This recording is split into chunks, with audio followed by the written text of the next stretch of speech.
안녕하세요. 힐링이 되다 TV의 이한일입니다.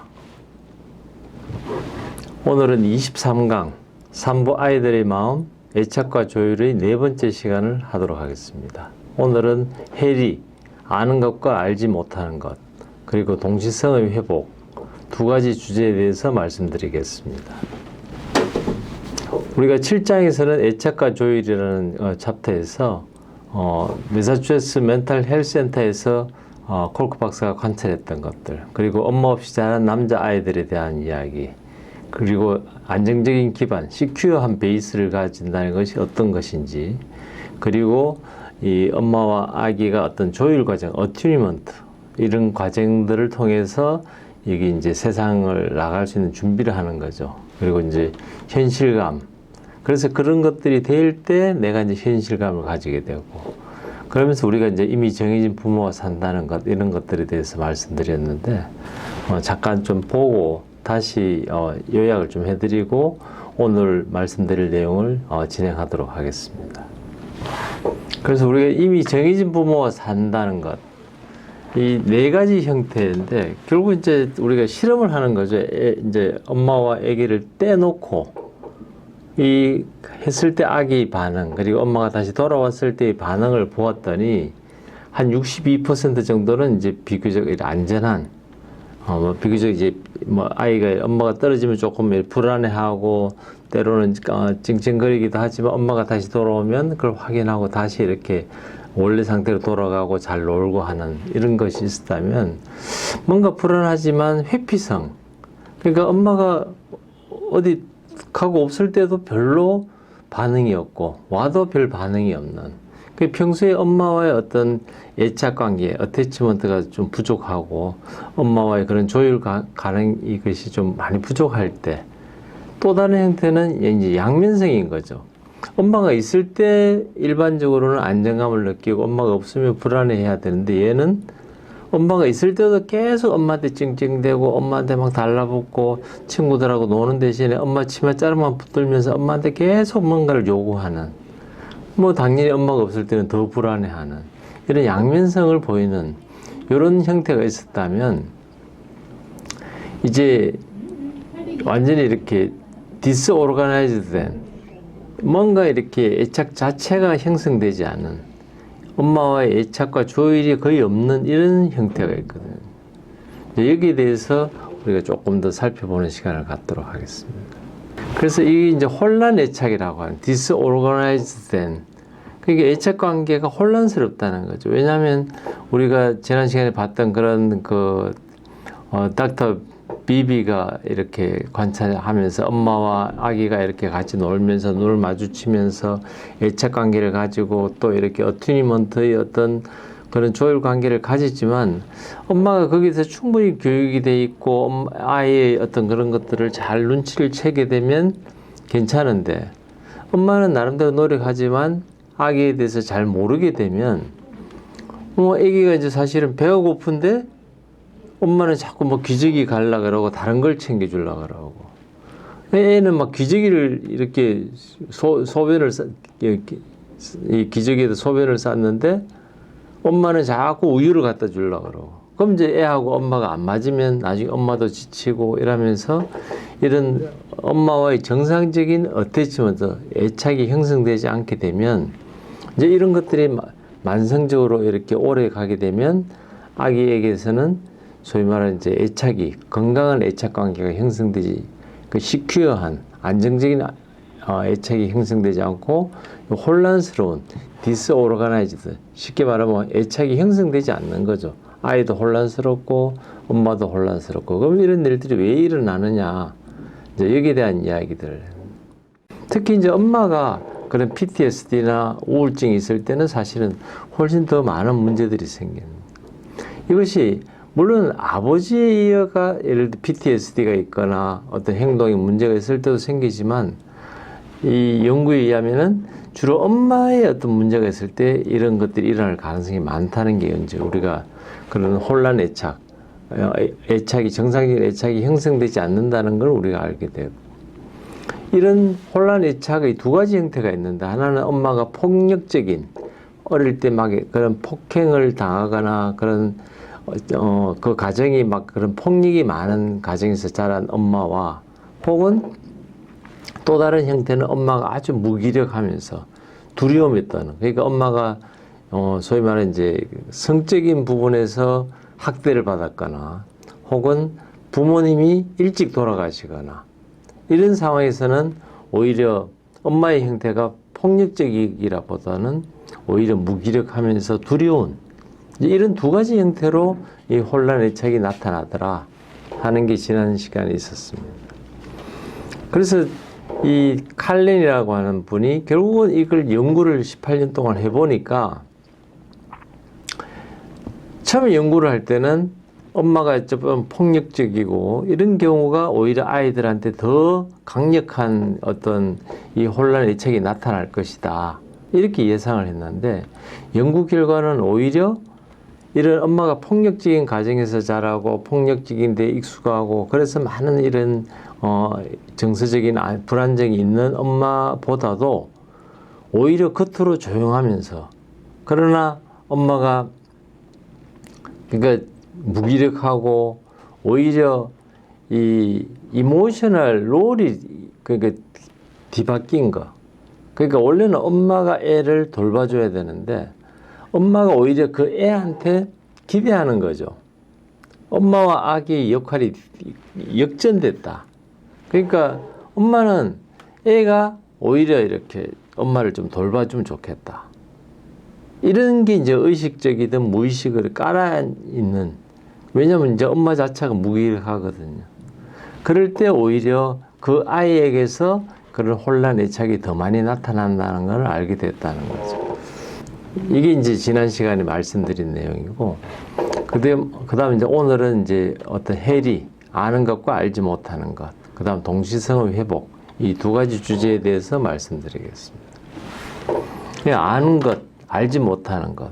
그 무엇을 아는 것이고 무엇을 알지 못하는 것이냐. 그러니까 아는 것과 알지 못하는 것이 이렇게 분리됐다는 거거든요.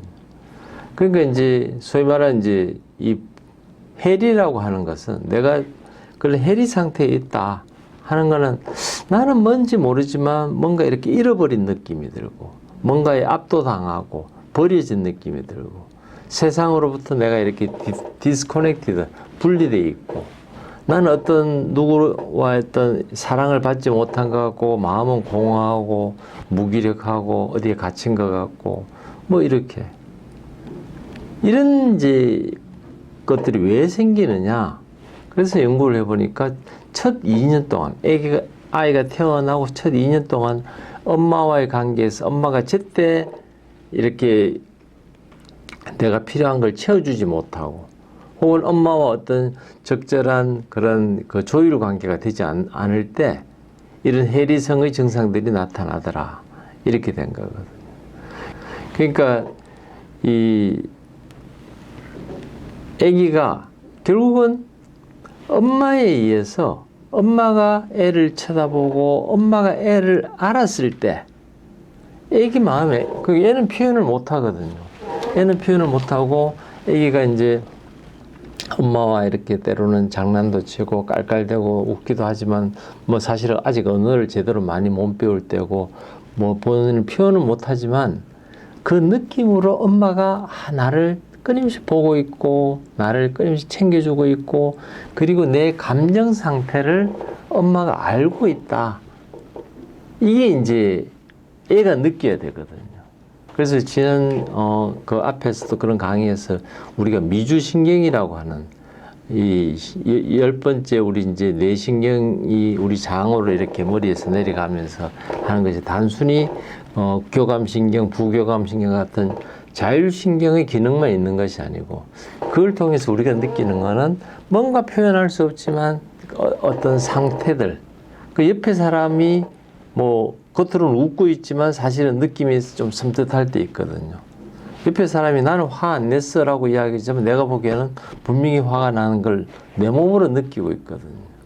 근데 이런 것들에 대한 것들이 사실은 그 아이가 엄마하고 뭐 사실 뭐 두 돌 될 때까지 아이라는 거는 말을 하면서 나는 너를 사랑해, 나는 너를 잘 알아 이렇게 이야기를 하는 게 아니고 때로는 눈을 마주치게 깔깔대고 웃기도 하고, 애가 울 때는 우유를 주면서 또 기저귀를 갈면서 또 안아주면서 할 때 아기가 생각하기에는 아, 엄마가 나를 아는구나. 그리고 나를 보고 있구나. 나를 사랑하는구나 하는 거를 느낄 수 있을 때 이게 이제 디소시에이션, 해리가 되지 않고 내가 느끼는 것과 엄마가 느끼는 것이 동일하게 매칭이 될 때 아는 거거든요. 그래서 우리가 안다는 것과 알지 못하는 것의 어떤 분리라는 것은 이것이 내가 어릴 때 그것이 되지 않으면 어른이 되었을 때 내가 주위 사람을 알 수도 없고 볼 수도 없다는 거죠. 주위 사람이 어떤 상황인지를 어떻게 아느냐. 내가 어릴 때 두 돌 되기 전까지 엄마에 의해서 그 감정들이 됐을 때 비로소 성인이 돼서 내가 충분히 그걸 알 수 있거든.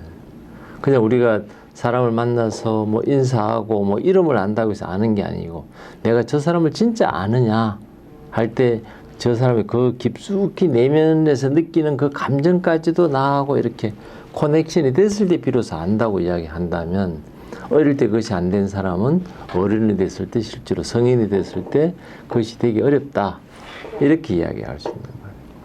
그래서 이것이 되지 않으면 엄마와 그런 관계가 되지 않으면 그래서 막 내가 때로는 좌절하기도 하고 내가 또 이렇게 이렇게 힘든 상황도 있을 수 있고 이런 것들과 뿐만이 아니고 내가 어디에 관심을 가지고 내가 좋아하는 것도 이야기할 수 있고 나는 인생의 목표도 세울 수 있고 이런 것들이 되지 않는다는 거거든요.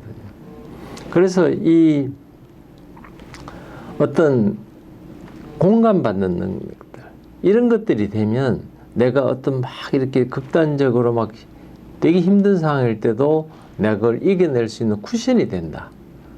이제 어릴 때 내가 막 누가 막 나한테 어떤 상황이 힘든 상황이 오더라도 내가 이걸 이겨낼 수 있는 거는 어릴 때 말을 할 수는 없지만 엄마와 충분히 그런 이런 관계가 형성될 때 어태치먼트가 됐을 때 비로소 이게 가능하다.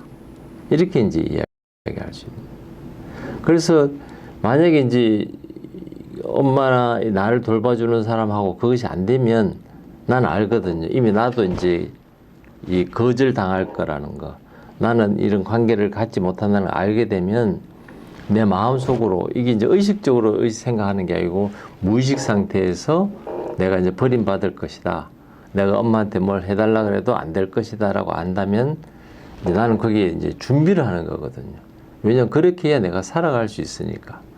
근데 그런 상태에서는 내가 끊임없이 긴장해야 되고 뭔가 이렇게 그런 거절당할 거에 대해서 예상하고 내가 이걸 견디내야 된다. 이제 이렇게 되면 이게 이제 내 몸 상태가 여전히 이제 힘든 상태에 있는 거죠.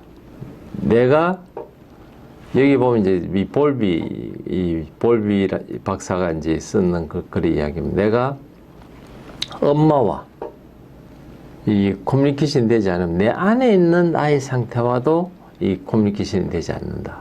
그러니까 여기 참 재밌는 게 이 mother지만 m이라는 글자를 빼버리면 other가 되거든요. 그러니까 엄마를 통해서 커뮤니케이션이 되지 않으면 그러니까 다른 사람 밖으로는 다른 사람들하고도 커뮤니케이션이 되지 않고 그 엄마를 통해서 커뮤니케이션이 충분히 되지 않으면 나 자신과도 커뮤니케이션이 안 된다는 거예요. 그러니까 내가 지금 느끼는 것이 이것은 기분 좋은 거야 라고 나는 느꼈는데 엄마의 표정은 기분 좋지 않으면 이게 내가 혼란스러운 거죠. 이게 소위 말해 이제 disorganized. 그러니까 내가 느끼는 거를 엄마의 표정을 보니까 엄마도 좋아. 그러면 아 내가 느끼는 것이 리얼하구나. 이게 맞구나. 이런 과정을 통해서 내가 이제 점차 이렇게 배워가면서 나를 아는 것이고 나를 아는 것이 될 때 나의 정체성이 생기게 되고 내가 리얼한 현실을 살아가는 건데 문제는 그것을 느끼는 게 누구를 통해서 느끼느냐면 엄마를 통해서 느낀다는 거예요. 그전에도 2부에서도 끊임없이 제가 반복했던 것이 사람은 누구나가 세이프한 거, 안전을 느끼는 거를 내가 상황 보니까 안전한 거네. 뭐 이 집이 지금 뭐 태풍이 온다 해서 집이 무너질 것 같지 않으니까, 집이 새는 것 같지도 않으니까 나는 안전해. 이렇게 내가 합리적인 생각을 해서 안전한 게 아니고, 나의 안전한 거는 혼자 있을 때는 절대 안전한 걸 느낄 수 없거든요. 누구를 통해서 느끼느냐면 내 옆에 누군가 있는데 그 사람의 얼굴 표정을 보니까, 그 사람의 목소리를 들어보니까 그 사람이 되게 뭐 계속 잠을 자거나 쿨쿨 자고 있으면 난 저 사람이 왜 잠을 자? 같이 놀아야지 라고 말을 하면서도 마음은 뭐냐면 내가 안전한 걸 느낀다는 거예요. 그러니까 나의 안전은 옆에 사람을 통해서 확인이 되듯이 지금 내가 느끼는 그 감정이 어떤지는 옆에 사람이 그걸 통해서 그것이 느껴져야 내 안에 있는 감정이 이게 내가 지금 느끼는 게 맞아. 그래서 이것이 소위 말하는 이제 안다. 제대로 안다는 것이 이제 그런 의미거든요. 근데 이것이 이제 안 되면 내가 느끼는 거를 내가 확신할 수 없으면 내가 지금 이 상황이 위험한지 안 위험한지를 모른다는 거예요. 그럼 뭐 그렇게 모르는 대로 살아가면 되지 않느냐 했지만 우리 몸이라는 게 그렇게 만들어진 게 아니기 때문에 우리는 끊임없이 거기에 대해서 확인을 해야 되겠고 그것이 안 될 때 내가 견딜 수 없으니까 마지막에는 어떻게까지 하느냐면 내가 그걸 느끼기 위해서 내가 칼로 몸을 긋는 거죠. 이렇게. 막 손톱으로 막 몸을 그렇게 해서 내가 지금 고통을 느끼고 싶은 거거든요. 내가 지금 이것이 안전한 상태인지 편안한 상태인지 내가 느낄 수 없으면 이 느끼고자 하는 무의식의 그 욕구가 너무나 강하기 때문에 그렇다고 해서 내가 건강하게 어릴 때부터 그런 것들이 훈련되어 졌으면 내가 음악을 듣거나 뭘 하면서 내가 편안한 아주 그걸 릴렉스를 하고 마음이 편안한 걸 할 수 있는데 그렇게 안 된다는 거죠. 그렇게 되면 이제 우리가 면도기를 가지고 몸을 긋거나 이런 상황들이 나타난다. 그래서 이 아는 것과 알지 못하는 것이 이렇게 분리됐을 때 우리 몸은 이제 그렇게 된다는 거죠. 그래서 히브리어로 이제 야다라고, 히브리어는 이제 오른쪽에서 왼쪽으로 들어가는데 이런 야다라고 하는 것이 안다는 거거든요. 그 안다는 것의 가장 핵심은 뭐냐면 우리가 누구를 만났을 때 알 때는 뭐 이름도 알고 전화번호도 아는 게 아니고 그 사람하고 대화를 할 때 그래서 조금 더 알게 되면 우리가 이제 차를 한잔 마시면서 또 아는 과정이 있고 또 그 다음에는 밥을 먹으면서 식사를 하면서 때로는 여행을 같이 가서 때로는 같이 잠자리를 하면서 알게 되는 과정들이 있는 그 정말 알아가는 과정들이 그걸 통해서 내가 다른 사람들하고 그런 것들이 연결이 되고 내가 내 상황이 이것이 안전하구나 뭐 이런 것들이 이제 사실은 내가 살아가면서 굉장히 중요한 부분이라는 거죠. 그렇기 때문에 우리가 이제 생각하기에는 어릴 때 가난했다. 뭐 어릴 때 뭐 아버지가 일찍 돌아가시고 홀로 어머니 밑에서 살았다. 혹은 뭐 어머니가 어떤 정신과적으로 우울증이 있었다. 이런 것들도 굉장히 중요하지만 사실은 더 중요한 게 뭐냐면 그런 어태치먼트, 애착의 관계가 있어야 된다. 그래서 나를 어릴 때 돌봐주는 그 한두 사람의 정말 이렇게 이 양육자가 정말 나의 문제를 이해하고 나와 그런 교감을 나누고 이런 것들이 나중에 그러면서 우리가 세상을 사는 법을 배우는 것이 훨씬 더 큰 영향을 준다. 그것이 이제 2살까지 이야기라는 거죠. 그래서 정말 요즘엔 직장 다니는 여성분들이 뭐 애를 이제 뭐 일찍 뭐 할머니한테 맡기거나 또 누구한테 맡길 때 사실은 이 부분에 대한 것들을 충분히 알고 결정을 해야 된다. 뭐 저는 이 이야기를 하고 싶습니다. 그래서 이 부분이 이렇게 유착이 되고 그러니까 이제 애착이 되고 또 조율이 되면서 이제 세상을 배우는 거거든요. 그러면서 다른 사람을 알게 되고 또 내 자신의 내가 느끼는 것들을 알게 되면서 나의 존재감을 느끼게 돼요. 이것이 이제 정말 그런 관계들을 가지면서 정말 굉장히 중요한 부분이다.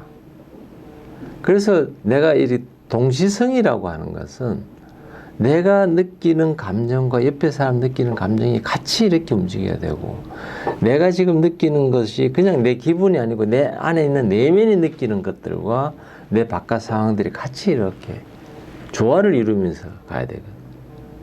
그러니까 뭐 두세 사람이 있는데 나 혼자 기분이 좋다.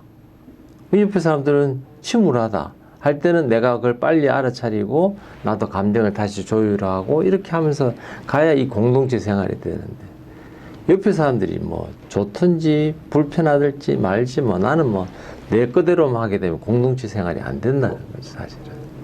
그래서 이런 이 내가 정상적인 애착 관계가 되고 조율이 되어야 사실은 어떤 관계들을 할 수 있고, 이렇게 되어야 우리가 어떤 한 이 존재로서 한 생명체로서 그런 공동체 생활을 할 수 있도록 우리가 만들어줬고 그렇게 잘 살아갈 수 있다. 근데 이제 우리가 뭔가 어릴 때 잘 해결이 안 됐는데 이걸 갖다가 나중에 보니까 엄마가 그때 산후에 우울증이 있었어. 혹은 엄마가 어릴 때 뭐 많은 폭행을 당해서 나한테 잘 못해줬어. 그걸 내가 이제 이해한다고 해서 내 안에 있는 그런 문제들, 소위 말하는 이제 그 디스오르가나이즈된 어태치먼트가 해결이 되느냐? 그렇지 않다는 거죠. 그러나 우리가 이걸 알게 되면 이제는 내가 이 부분을 극복할 수 있도록 할 수 있고, 그 다음에 나의 이런 것들이, 감정들이 내가 뭔가 이렇게 주위와 잘 조화를 못 이루고 친구 관계라든지 어떤 공동체에서 생활이 안 되는 것들을 나의 자녀들한테 대물림되지 않도록 내가 예방할 수 있는 거는 내가 그걸 깨달아야 되거든요. 그래서 내 상태가 정말 이렇게 어태치먼트 관계에서 내가 이게 소위 말하는 정상적인 안전한 내가 어태치먼트였는지, 아니면 내가 회피성이었는지, 또 내가 양면성의 그런 그 불안한 그 어태치먼트였는지, 아니면 정말 디스오르가나이즈 된 그런 것이었는지를 내가 돌아볼 수 있는 능력을 내가 가질 때 이런 것들이 부정적인 게 나의 이렇게 자녀들한테 또 넘어가지 않는 이런 것들을 우리가 알 수 있죠. 그래서 다른 사람들하고 이렇게 동시성을 회복하는 거, 이것이 이제 내 몸이 보고 듣고 만지고 막 어떤 균형 이런 것들이 이게 회복이 되는 것들이거든. 그래서 그 앞에 시간에도 우리가 어떤 맛있는 음식을 놓고 정말 그 향기를 느끼고 맛을 음미할 수 있고 그 즐거움을 즐길 수 있는 거는 이제 어릴 때 그런 어땠지만 충분하게 되면 내가 옆에 사람하고 그런 동시성이 회복되고, 이렇게 되면 내가 이제 이 나와 관계된 주변의 것들, 또 나와 내 내면에 있는 것들이 서로가 연결이 될 수 있는 굉장히 중요한 것들이 이 동시성이다. 그러니까 내 옆에 사람의 표정을 보면서 나도 같이 즐거워하고, 옆에 사람이 슬프면 나도 막 마음이 불편하고 힘들고, 또 때로는 그 사람을 내가 공감해주고 위로해주고 할 때 이런 것들은 어릴 때 그런 어태치먼트가 충분히 되면 그런 것들이 되는데, 그것이 이제 되지 않았을 때 그럼 우리가 어떻게 할 거냐 할 때 콜크 박사가 이 트라우마 센터에서 했던 거는 그 사람들한테 같이 이렇게 합창을 시키고, 또 이렇게 댄스, 막 이렇게 댄스도 같이 하게 하고, 또 농구도 하게 하고, 뭐 재즈 밴드, 뭐 챔버 오케스트라 이런 것들, 뭐 악기도 같이 하게 하면서, 혼자서 하는 운동이 아니고 여러 사람하고 같이 운동을 하면서 이 동시성을 회복시키는 거거든요. 그러니까 우리가 전통적으로 알고 있는 정신과적인 치료라는 거는 뭐 약 먹고 뭐 상담받고 그 치료자, 의사와 뭐 상담자와 그냥 뭐 그 환자가 계속 혼자서 만나고 이야기 듣고 하는, 이것만 생각하는 것이 약을 처방하는 것이 다라고 생각했다면, 콜크 박사가 생각하는 것은 그 외에도 정말 이런 동시성을 회복한다는 이런 개념을 생각하려면 여기 된 사실 어태치먼트가 주는 어떤 의미들, 그리고 내가 안다는 것이 정말 어떤 과정을 통해서 내가 알게 되는 건지, 그래서 이런 이 분리되는 것, 디소시에이션 되는 것을 어떻게 하면 우리가 다시 봉합할 수 있는지를 이 콜크 박사는 알았다는 거죠. 그래서 저는 요즘에도 이렇게 보면 누가 같이 좀 우울하다 이런 혼자서 뭐 이렇게 뭐 마음 뭐 이렇게 다스리는 책도 중요하겠지만 사실은 같이 축구를 하거나 같이 뭐 농구를 하거나 같이 합창을 하거나 이렇게 하는 것만으로도 본인이 가지고 있는 그 동시성이 조금씩 회복하면 결국은 이것이 이제 소위 말하는 이제 이런 조율이 되는 거고, 조율이 되면 어떤 공동체에서 느끼는 그 즐거움을 같이 느낄 수 있고 그것을 느낄 때 내가 회복이 된다. 이걸 이제 우리가 좀 다시 저는 실장을 하면서 우리가 애착이라는 것이 실장이 가장 중요한 부분이고, 그러면서 이 조율을 통해서 우리가 배울 수 있는 거는 우리가 어떻게 하면 어릴 때 부족했던 이 어태치먼트, 그런 애착을 또 어릴 때 부족했던 어튜니먼트, 조율을 성인이 돼서 부족하다고 해서 그럼 없는 대로 그냥 그 공허한 마음을 갖고 살아갈 게 아니고, 공동체에서 내가 느끼는 그 안전함을 공감하는 능력을 부족한 대로 그냥 살 게 아니고, 가능하면 이걸 어떻게 회복할 거냐 할 때 우리가 같이 합창시키고 또 같이 춤도 추게 하고 하면서 서로가 이렇게 스킨십을 나누게 하면서 그런 것들이 회복되게 도와주는, 그것이 장기적으로는 빨리 약을 끊게 하고 건강한 그런 공동체의 한 부분으로 다시 회복시키는 길일 것이다. 이렇게 생각하고 있습니다. 다음 24강에서는 이제 7장을 마무리하고 8장 관계의 덫, 학대와 방임의 대가 첫 번째 시간으로 메릴린이라고 하는 어떤 환자의 케이스를 통해서 기본적인 도입부를 시작하고, 그리고 두려움과 무감각에 대해서 말씀드리도록 하겠습니다. 시청해 주셔서 고맙습니다.